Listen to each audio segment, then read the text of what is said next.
Captain Jake Morrison stood at the large window of the space station. His hands pressed against the cold glass as he watched the stars in the distance. The coffee in his cup had gone cold hours ago, but he did not notice. His mind was focused on something much bigger than breakfast. 3 days ago, everything had changed. The message had come from the far side of the galaxy. It was not a friendly hello. It was a threat. The Galactic Coalition had sent their words across space like a knife through the heart. They wanted humanity to give up their colonies. They wanted Earth to surrender the worlds that humans had worked so hard to build. If humanity said no, the Coalition would come with their ships. They would come with their weapons. They would come to destroy everything. Jake had seen the recordings of Coalition fleets before. Each ship was bigger than a city. Their weapons could turn planets into dust. The Coalition had 12 different alien races working together. They had thousands of ships. They had been conquering worlds for hundreds of years. The door behind Jake opened with a soft sound. He turned to see Admiral Lisa Hayes walking into the room. She was a small woman with gray hair and sharp eyes. Everyone in the Earth Defense Force knew her name. She had never lost a battle. She had never backed down from a fight. "Good morning, Jake," she said. Her voice was calm, like she was talking about the weather. "Morning, Admiral," Jake replied. "Any word from Earth Command?" Lisa walked to the window and stood next to him. For a moment, they both looked out at the stars without speaking. In the distance, Jake could see the lights of human ships moving between the planets. Cargo ships bringing food and supplies. Passenger ships carrying families to new homes. All of it would be gone if the Coalition came. "The Council met all night," Lisa said finally. They talked and argued and shouted at each other. Some wanted to fight. Some wanted to run. Some wanted to hide behind the moon and hope the aliens would go away. Jake nodded. Politicians were the same everywhere in the galaxy, it seemed. When trouble came, they talked instead of acting. "What did they decide?" he asked. Lisa smiled. It was not a happy smile. It was the kind of smile a wolf might make before hunting. "They decided to let me handle it," she said. Jake felt something cold move through his stomach. He had known Lisa for 10 years. He had fought beside her in the border wars against the pirates. He had seen her make impossible choices and win battles that should have been lost. When Lisa Hayes smiled like that, it meant she had a plan. It also meant that plan was probably crazy. "What are you thinking, Admiral?" Jake asked. Lisa turned away from the window. She walked to the table in the center of the room and touched the control panel. A hologram appeared above the table. It showed the outer rim, where human colonies were spread across 20 different star systems. Red dots marked where Coalition scouts had been seen. "The Coalition expects us to do what every other species has done," Lisa said. "They expect us to gather our fleet. They expect us to meet them in space with everything we have. They expect a big battle with explosions and death and glory." Jake looked at the hologram. The human fleet was strong, but it was nothing compared to what the Coalition could bring. Earth had maybe 300 ships that could fight. The Coalition had 10 times that many. "We can't win a straight fight," Jake said. "No," Lisa agreed. "We can't, so we're not going to have one." She touched the control panel again. The hologram changed to show a single ship. Jake had never seen anything like it. It was smaller than most human warships, but it looked different, strange. The hull was covered in panels that seemed to shift and move in the light. "Meet the USS Defiant," Lisa said. "Our answer to the Coalition's ultimatum." Jake stared at the image. "One ship?" "Admiral, they're bringing 3,000 vessels." "This has to be a joke." Lisa's smile grew wider. "Jake, how long have you known me?" 10 years, Admiral. In those 10 years, Have you ever known me to joke about war? Jake thought about it. Lisa Hayes was many things. She was smart. She was tough. She was the best military leader humanity had ever produced. But funny? No. Lisa Hayes did not make jokes about fighting. No, Admiral. You don't joke about war. The Defiant isn't just any ship, Jake. For the past 5 years, our best scientists have been working on something special.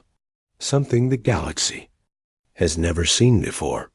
While other species built bigger guns and thicker armor, we built something different. Lisa touched the panel once more. Technical drawings appeared around the ship's image.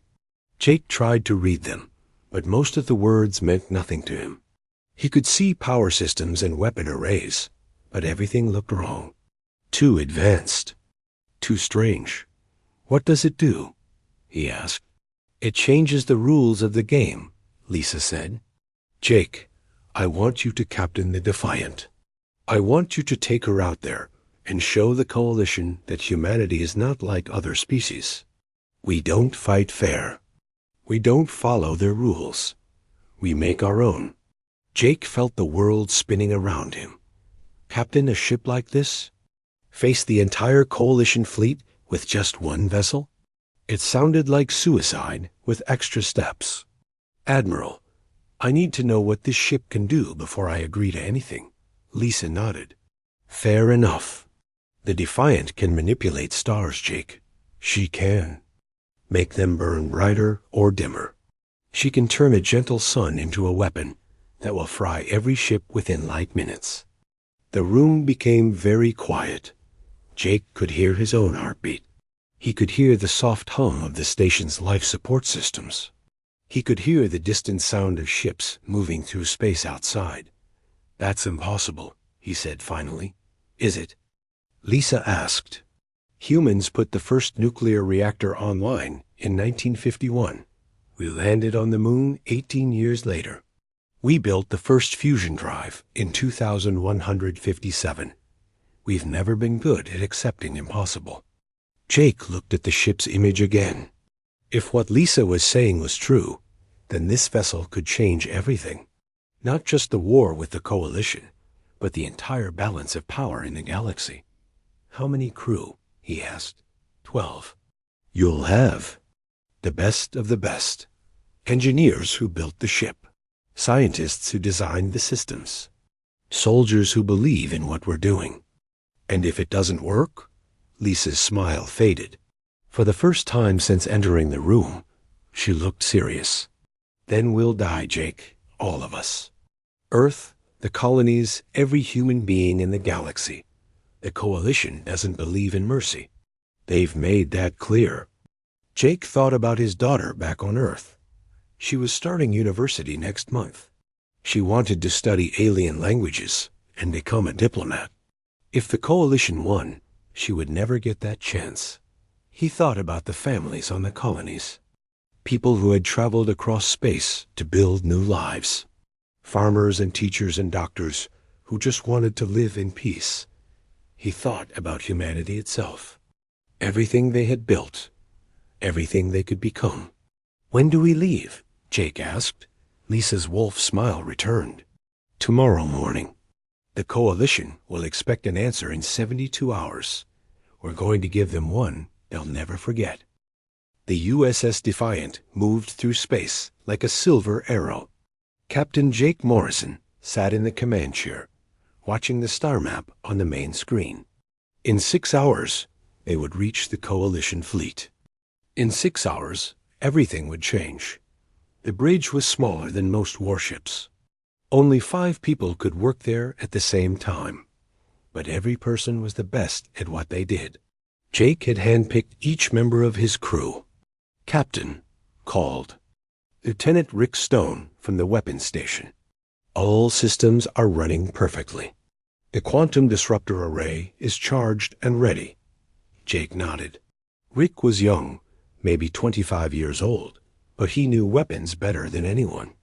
He had helped design the Defiant's gun systems. If Rick said the weapons were ready, then Jake believed him. Thank you, Rick. Keep monitoring everything. Behind Jake, Dr. Amy Walsh was checking her equipment. She was the ship's science officer, and the person who understood how the Defiant really worked. Amy had spent 3 years building the technology that made this mission possible. "Captain," Amy said, "the exotic matter is stable. Containment fields are holding at 98%. Efficiency. We're ready for stellar manipulation."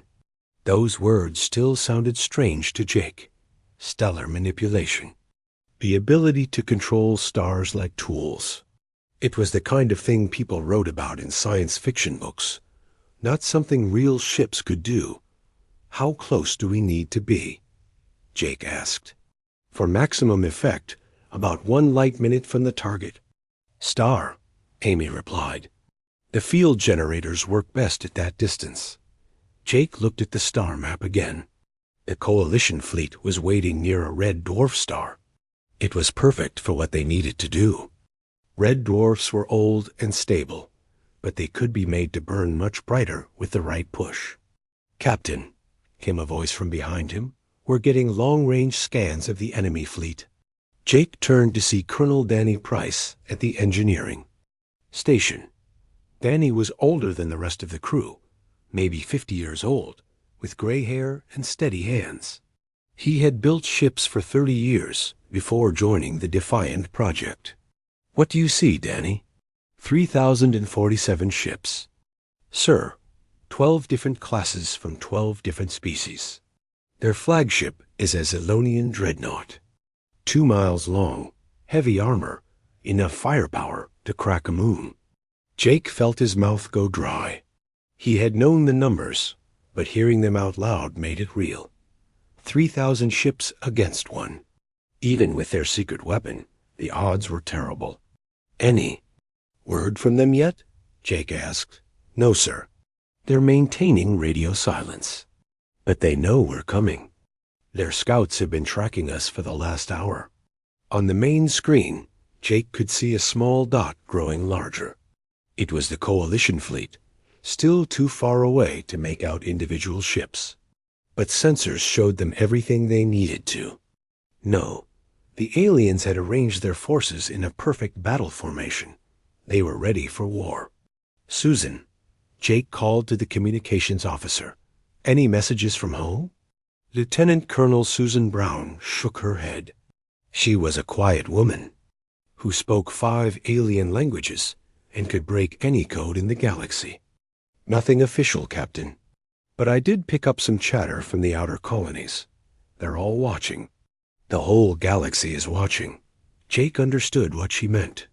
Word had spread somehow that humanity was sending only one ship to face the Hume Coalition. Other species were probably placing bets on how long the Defiant would last.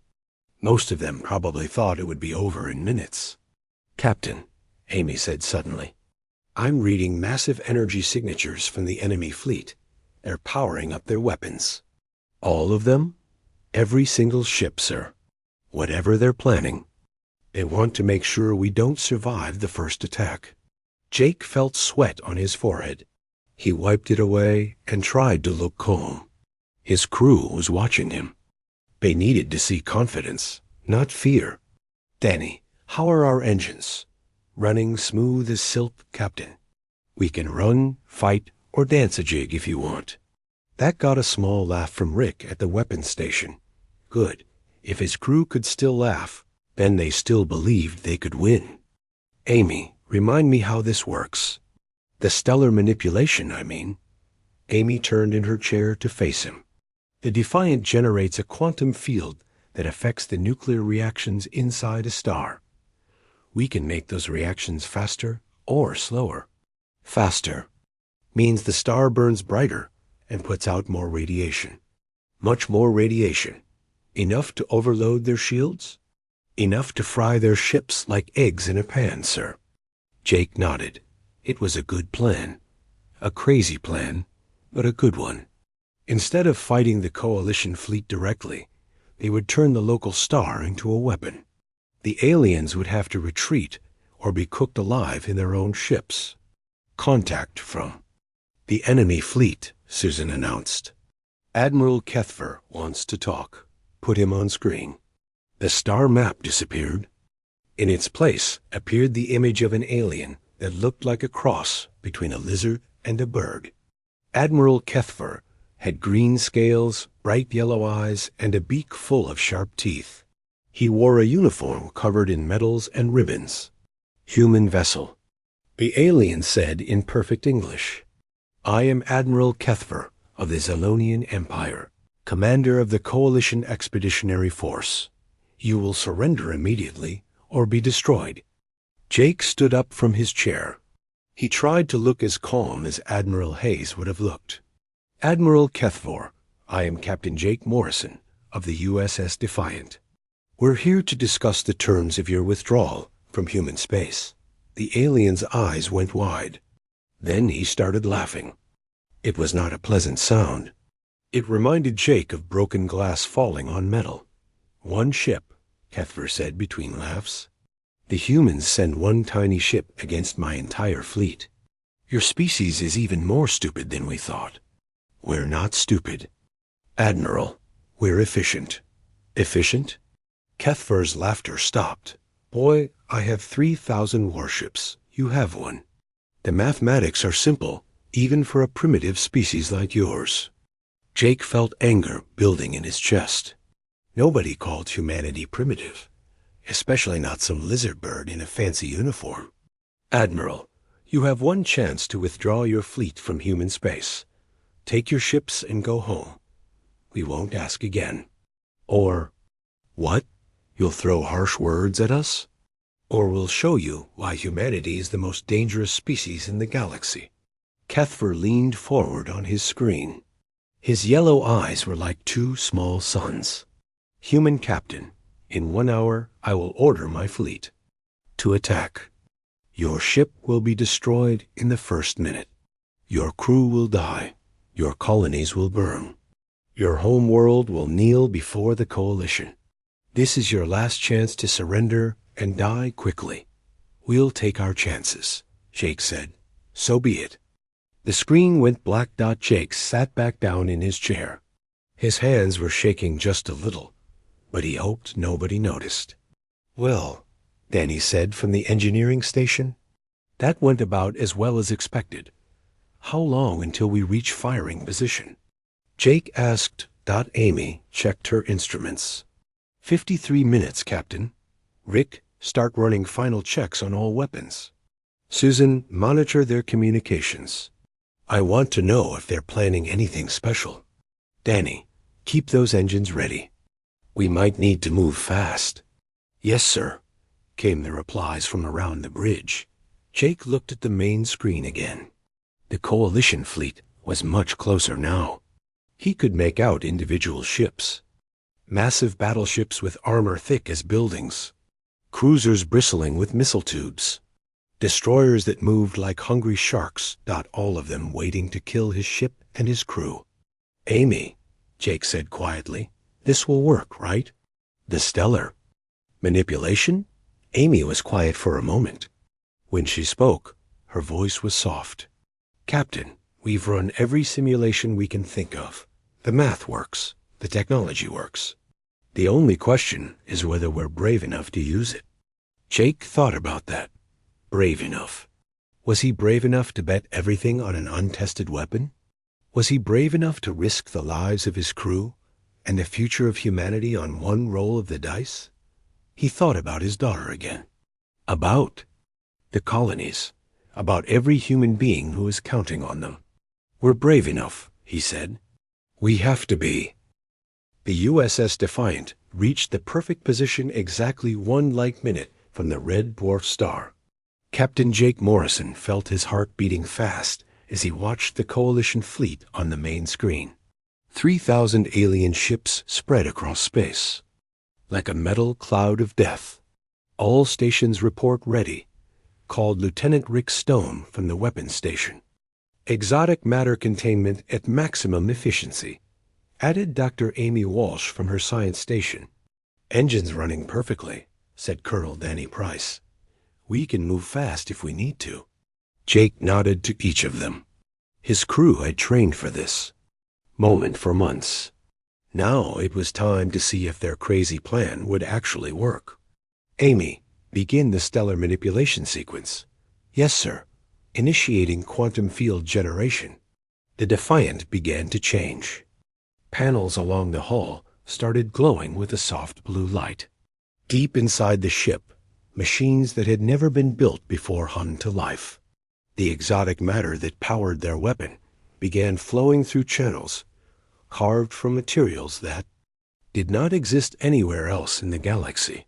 Field generation at 20%, Amy reported. 30%, 50%. On the main screen, the red dwarf star looked the same as always. A small, dim ball of burning gas that had been shining steadily for billions of years. But that was about to change. Coalition fleet is moving, announced Susan Brown from the communication station. They're arranging themselves in an attack formation. Jake could see it happening. The alien ships were spreading out in a perfect pattern. Each vessel knew exactly where to go. They had done this many times before against many different enemies. Field generation at 70%, Amy continued. 80%, 90%.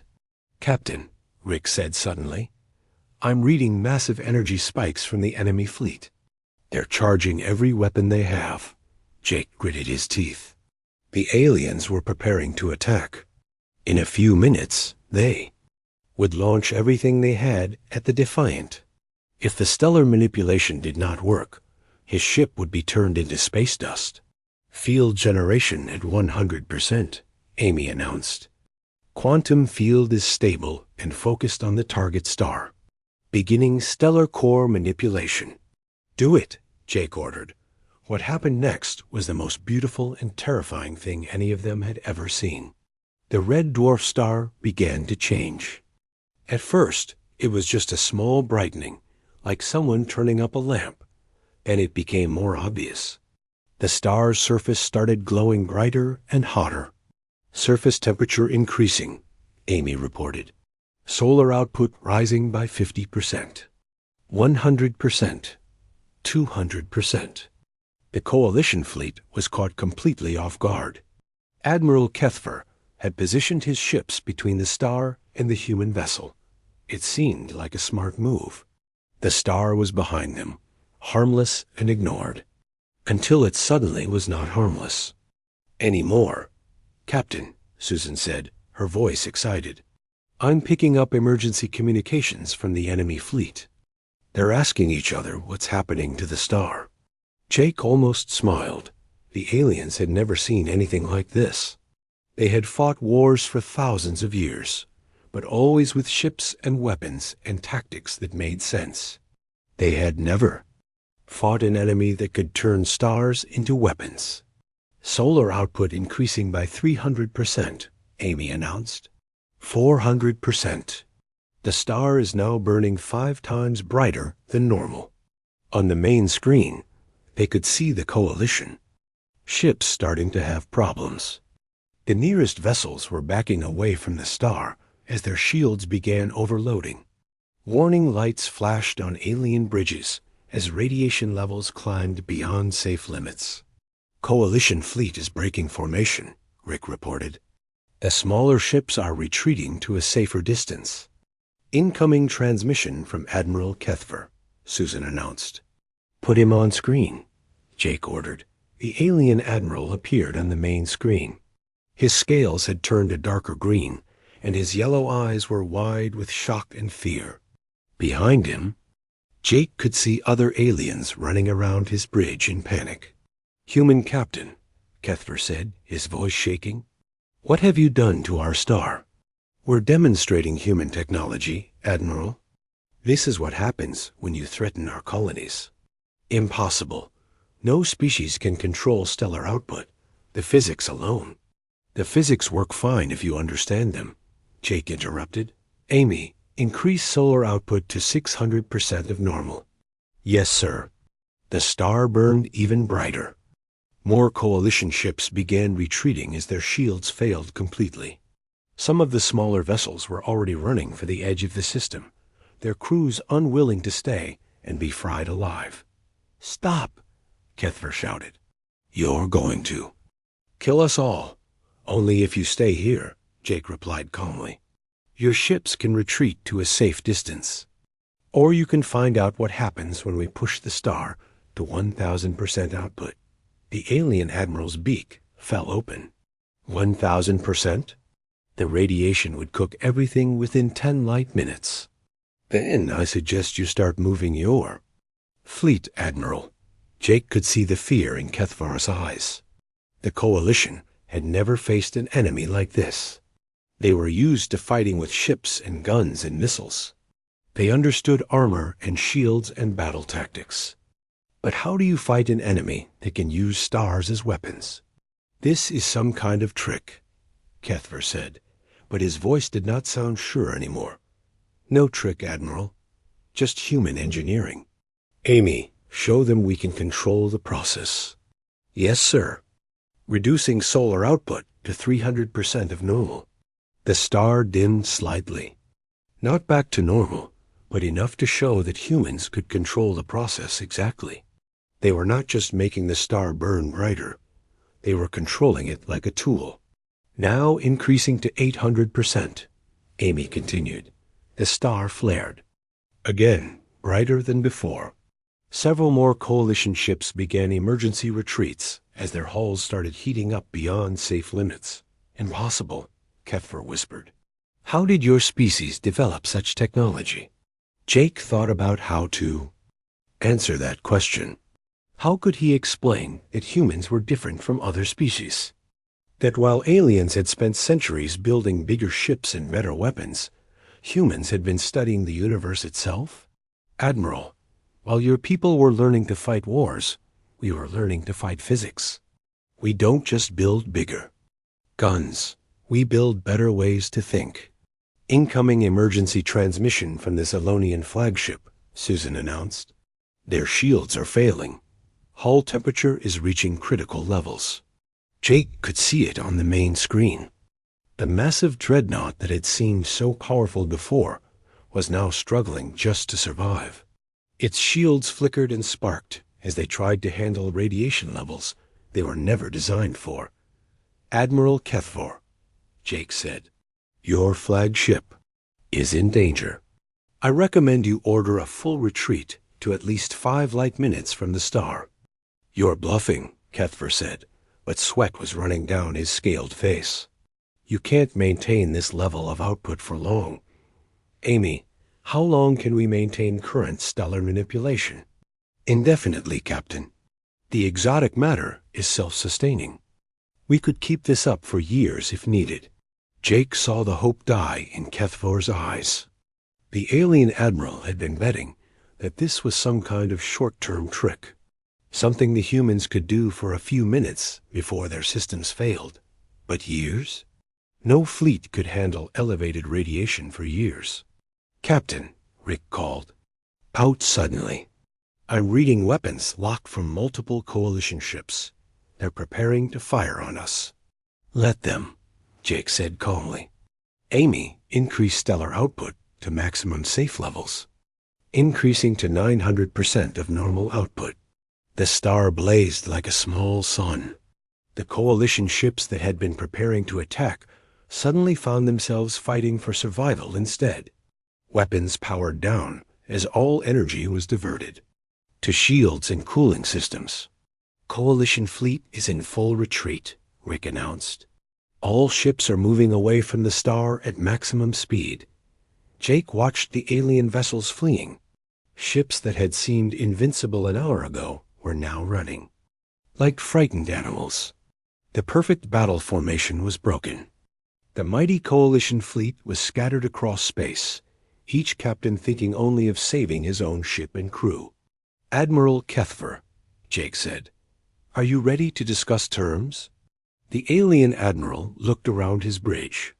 Jake could see damaged systems and frightened crew members. The mighty Zalonian dreadnought was limping away from the star like a wounded animal. "What terms?" Kethvar asked quietly. "First, your fleet will withdraw from all human space immediately. Second, the Coalition will recognize humanity's claim to our current colonies. Third, you will establish formal diplomatic relations with Earth. And if we refuse? Jake gestured to the main screen, where the enhanced star continued to burn like an angry god. Then we'll visit every Coalition home world and give their local stars the same treatment. How would your people like to spend a few decades dealing with 10 times normal solar radiation? Kethver was quiet for a long moment. Jake could almost see the thoughts running through the alien's mind. The Coalition had conquered dozens of species over the centuries. They had always won because they had the biggest fleet and the most powerful weapons. But what good were ships and hoys? Weapons against enemies who could control the very stars themselves? I need to consult with my government, Kethver said finally. You have 24 hours, Jake replied. Keep your fleet at least 5 light minutes from the star. If any ship comes closer, we'll assume you're preparing another attack. And the star? 18 hours had passed since the Coalition fleet retreated to a safe distance from the enhanced star. Captain Jake Morrison stood on the bridge of the USS Defiant, watching the alien ships on the main screen. They looked smaller now, scattered, and afraid instead of mighty and threatening. Any word from Admiral Kethver? Jake asked. Lieutenant Colonel Susan Brown shook her head. Nothing official, Captain. But I'm picking up a lot of coded transmissions between the Coalition ships. They're arguing about something. Can you break the codes? Give me another hour. Alien military codes are tricky, but not impossible. Jake nodded. He understood why the aliens were taking so long to respond. The Coalition had never faced a situation like this before. For centuries, they had been the strongest force in the galaxy. They had conquered worlds by simply showing up with overwhelming numbers. Now, suddenly, they were the ones who were outmatched. Captain, called Dr. Amy Walsh from the science station, the star is holding steady at 900% normal output. All systems are stable? Good. How are our exotic matter reserves? Still at 95% capacity. We could maintain this level for months if needed. Jake was glad to hear it. The longer they could keep the star enhanced, the more time the aliens would have to think about their situation. Fear was a powerful teacher, and the Coalition was getting a lesson they would never forget. Contact from the enemy fleet, Susan announced suddenly. Admiral Kethvar wants to speak with you. Put him on screen. The alien admiral appeared on the main display. He looked tired and defeated. His green scales had lost their shine, and his yellow eyes seemed dimmer than before. Behind him, Jake could see other Coalition officers watching nervously. Captain Morrison, Kethver said, I have been in contact with the Coalition High Command. They are disturbed by recent events. I imagine they are, Jake replied.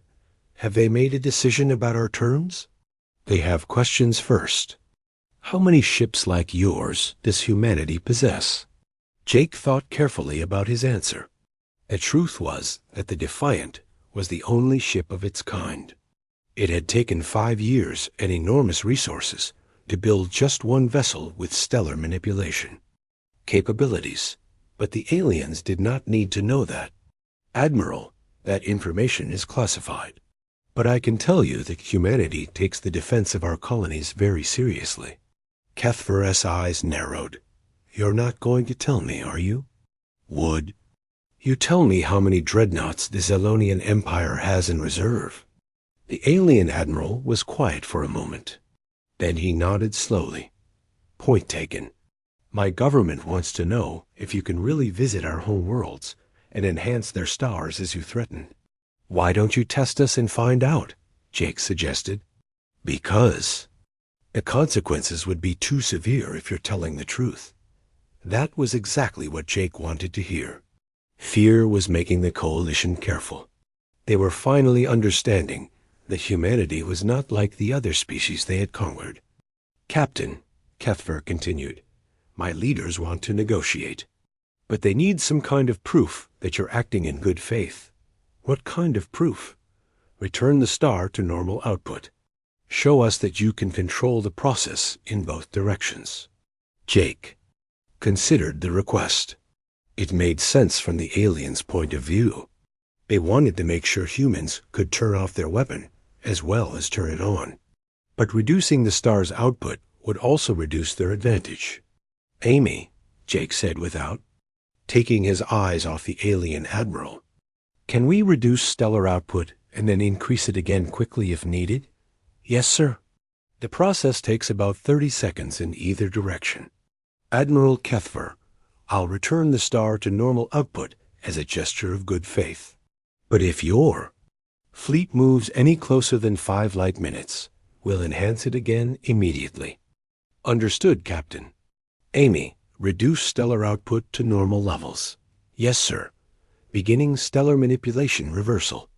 On the main screen, they watched the red dwarf star slowly return to its natural brightness. The angry orange glow faded back to the dim red that had burned steadily for billions of years.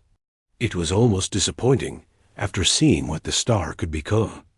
Star has returned to normal output, Amy reported. All systems ready for immediate re-enhancement if needed. Jake could see relief on the faces of the alien officers behind Kethver. Their ships were no longer in danger of being fried by radiation. But the relief was mixed with fear, because they all knew the humans could light up the star again at any moment. Thank you, Captain, Kethver said. That was ... educational. I'm glad you found it interesting. Now about those terms. The alien admiral sighed deeply. The Coalition High Command has authorized me to negotiate a preliminary agreement. But they want some modifications to your original demands. I'm listening. First, we agreed to withdraw from human space immediately. That point is not negotiable anymore. Jake almost smiled. Of course, it was not negotiable. The Coalition had learned they could not win a fight against stellar manipulation technology. Second, Kethver continued, we agreed to recognize humanity's current colonial claims. However, we want to guarantee that humans will not expand beyond your present borders for a period of 50 years. 50 years? Jake frowned. That seems excessive. Captain, you have to understand our position. Your species has just demonstrated military capabilities that no one in the galaxy possesses. The Coalition needs time to adjust to this new reality. Jake thought about it. 50 years was a long time, but humanity was still a young species in galactic terms. They had plenty of work to do developing their current colonies before expanding further. What about the third term? Diplomatic relations? The Coalition agrees to establish formal diplomatic ties with Earth. We propose a trade agreement and cultural exchange program. Your people clearly have much to teach us about science and technology. That was interesting. The Coalition was not just agreeing to leave humans alone. They wanted to learn from humanity. Fear had turned into respect, which was exactly what Jake had hoped for. I'll need to consult with my government before agreeing to anything, Jake said. But these terms seem reasonable as a starting point. Excellent. There is one more thing, Captain. Yes? The Coalition would like to understand how your species developed stellar manipulation technology. We are curious about your scientific methods. Jake could see the hunger in the alien's eyes. Every species in the galaxy wanted to know humanity's secrets. They wanted to understand how a young race had leapfrogged over civilizations that were thousands of years older. Admiral, I'm sure our scientists would be happy to publish some papers on theoretical physics, but the specific details of our technology will remain classified. Of course, we would not expect you to share military secrets, but perhaps some basic principles could be discussed? Perhaps. That would be up to our diplomats to work out. Kethver nodded. I will transmit these preliminary terms to both our governments. How long do you need to get a response from Earth? Jake looked at Susan, who held up 5 fingers. 5 hours for the message to reach Earth, plus time for the government to make a decision. Let's say 12 hours total. Agreed. Captain Morrison, may I ask you a personal question? Go ahead. Were you really prepared to enhance every star in Coalition space? Jake thought about Admiral Hayes and her Wolf-like smile. He thought about humanity's long history of doing impossible things when their survival was threatened. Admiral, humans have a saying, never threaten something you're not prepared to do. We came out here with one ship because we knew that one ship would be enough. If it hadn't been enough, we would have sent more. How many more? Jake's smile was pure Admiral Hayes. All of them. Kethver was quiet for a long moment. Then he nodded slowly. I think I'm beginning to understand your species, Captain. You don't fight to win territory or resources or glory. You fight to survive, and that makes you very dangerous. We prefer to think of it as very determined, Admiral. Yes, determined. That's a good word for it. The transmission ended, leaving. The bridge quiet, except for the soft hum of the ship's systems. Jake looked around at his crew. Rick was monitoring the Coalition fleet. Amy was keeping watch on the star's status. Danny was making sure their engines were ready to move. Susan was working on breaking more alien codes. They had done it. 5 people on one ship had faced down the largest fleet in galactic history. And won, not through superior firepower or clever tactics, but through superior science and the willingness to use it.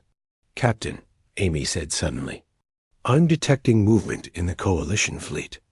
3 ships are breaking formation and approaching our position. Jake felt tension fill the bridge.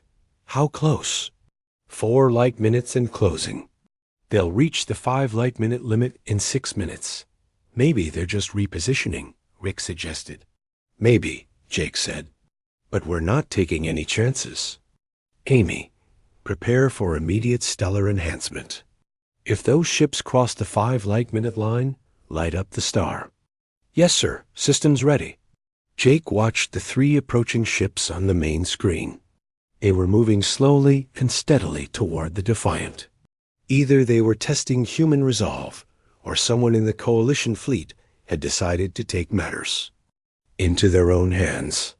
4 minutes to the boundary line, Amy announced. Susan, try to contact Admiral Kethver.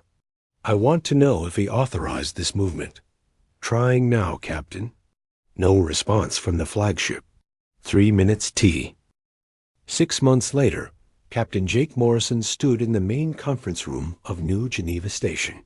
Through the large windows, he could see ships from a dozen different species docked at the station. Alien diplomats and human officials moved through the corridors together, working out the details of the new galactic order. The Treaty of New Geneva had been signed 3 weeks ago.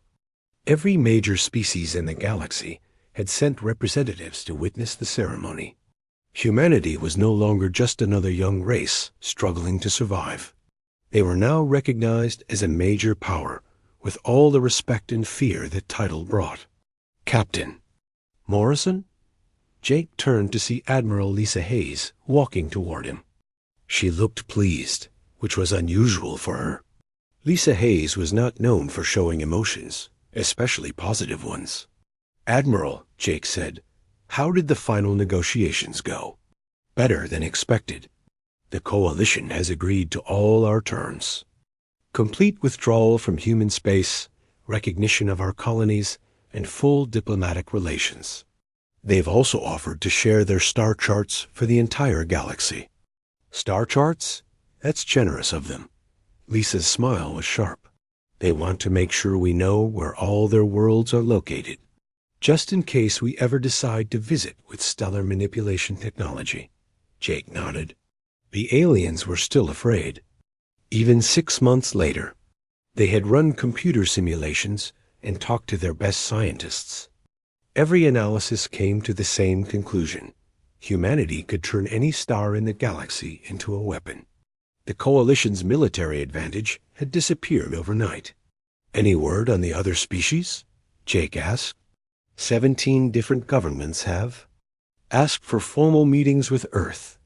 They all want to discuss trade agreements and technology sharing. The Andromedan Republic even offered to make us a founding member of their science council. And what did we tell them? That we're interested in friendship, but we're keeping our military secrets to ourselves. Jake looked out the window again. He could see the USS Defiant docked at the main platform, surrounded by alien ships that kept a respectful distance. His ship had become famous throughout the galaxy. Every species knew the story of how one human vessel had faced down 3,000 coalition warships and won. Admiral, I've been thinking about something. What's that? We got lucky. The stellar manipulation worked perfectly, and the aliens backed down instead of fighting. But what if they had called our bluff? What if they had been willing to sacrifice their fleet just to destroy us? Lisa was quiet for a moment. When she spoke, her voice was serious. Jake, do you remember what I told you before you left? About how humans don't fight fair? Yes, the Defiant was never our only plan. While you were facing the Coalition fleet, we had 12 other ships moving into position around their home systems, each one carrying the same stellar manipulation technology. Jake felt his breath catch. 12 ships? I thought the Defiant was the only one. The Defiant was the only one we told anyone about. The others were classified beyond your security level. If the Coalition had destroyed your ship, their home stars would have started burning brighter within hours. Jake stared at her. You were prepared for total war. I was prepared to do whatever it took to protect humanity. That's what leaders do, Jake. We make the hard choices so other people don't have to. How many people knew about the other ships? 5. Me, the President, the Secretary of Defense, and 2 scientists. Everyone else, including you, only knew about the Defiant. Jake thought about that. He had believed he was risking everything on one desperate gamble. But Admiral Hayes had been playing a much deeper game. She had made sure humanity would survive. Even if his mission failed, what happened to the other ships? They're being converted to exploration vessels. Now that we have peace, we can use stellar manipulation for science instead of war. Imagine what we can learn by studying how different stars react to our technology. And the galaxy is going to be a very different place from now on. Other species are already trying to figure out how we did it. They're forming research partnerships and sharing data in ways they never have before.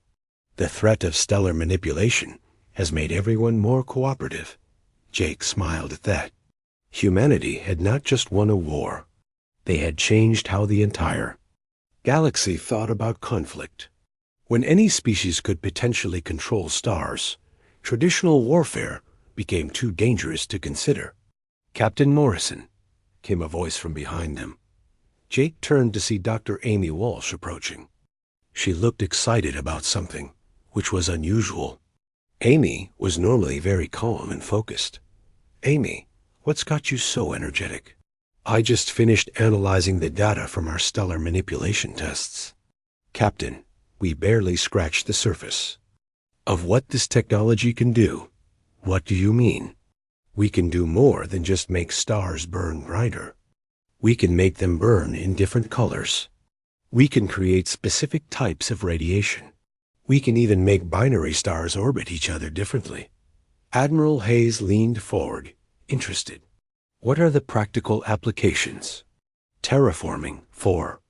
1. We could use stellar manipulation to make dead planets habitable. Change their weather patterns by adjusting how much radiation they receive.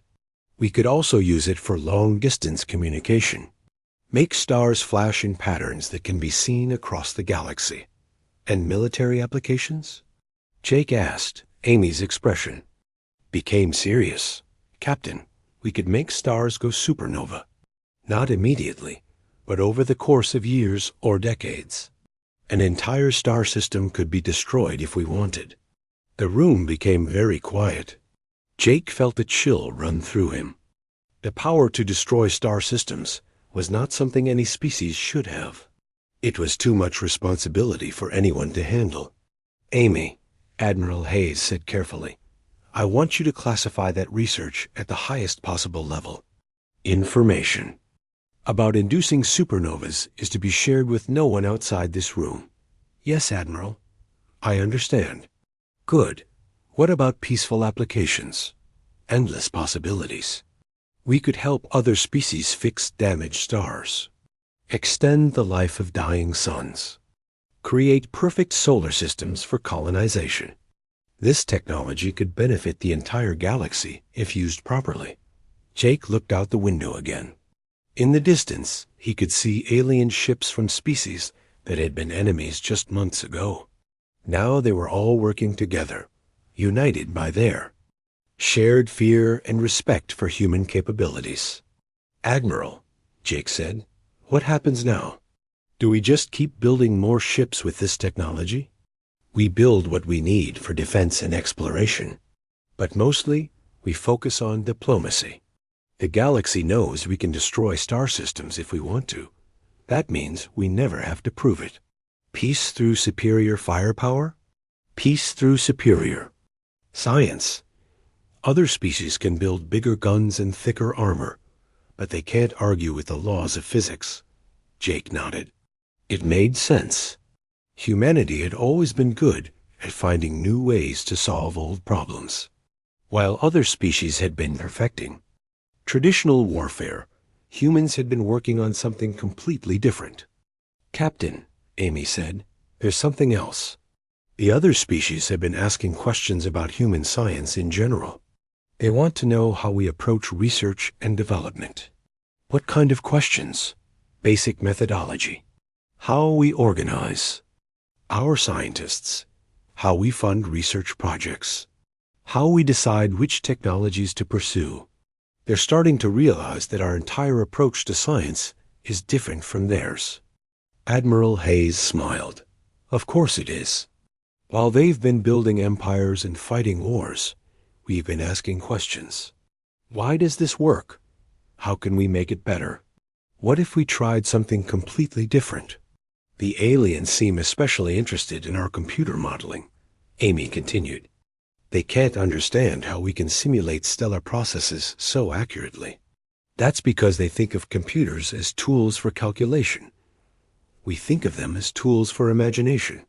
Jake looked around the conference room. Human scientists and alien researchers were working together at various tables, sharing data and comparing notes. It was not the future anyone had expected 6 months ago. Admiral, do you think this peace will last? Lisa Hayes was quiet for a long moment. When she spoke, her voice was thoughtful. Jake, fear is a powerful motivator, but it's not permanent. Eventually, some species will decide that the risk is worth taking. They'll try to develop their own stellar manipulation technology, or they'll look for ways to counter ours. And when that happens, we'll be ready. We'll stay ahead of them technologically, and we'll make sure they remember why challenging humanity is a bad idea. Jake nodded. The peace was real, but it would require constant vigilance to maintain. Humanity would need to keep innovating, keep pushing the boundaries of science, and keep proving that they were not a species to be underestimated. Captain Morrison, came another voice from across the room. Jake turned to see Admiral Kethfor approaching. The alien looked much more relaxed than he had 6 months ago. His scales had regained their shine, and his yellow eyes were bright with curiosity rather than fear. Admiral Kethfor, Jake said, how are you enjoying the station? It's remarkable. Captain, I've never seen so many different species working together peacefully. Your people have accomplished something extraordinary here. We've all accomplished it together, Admiral, perhaps. But it was human innovation that made it possible. I wanted to thank you personally for handling our first encounter with such restraint.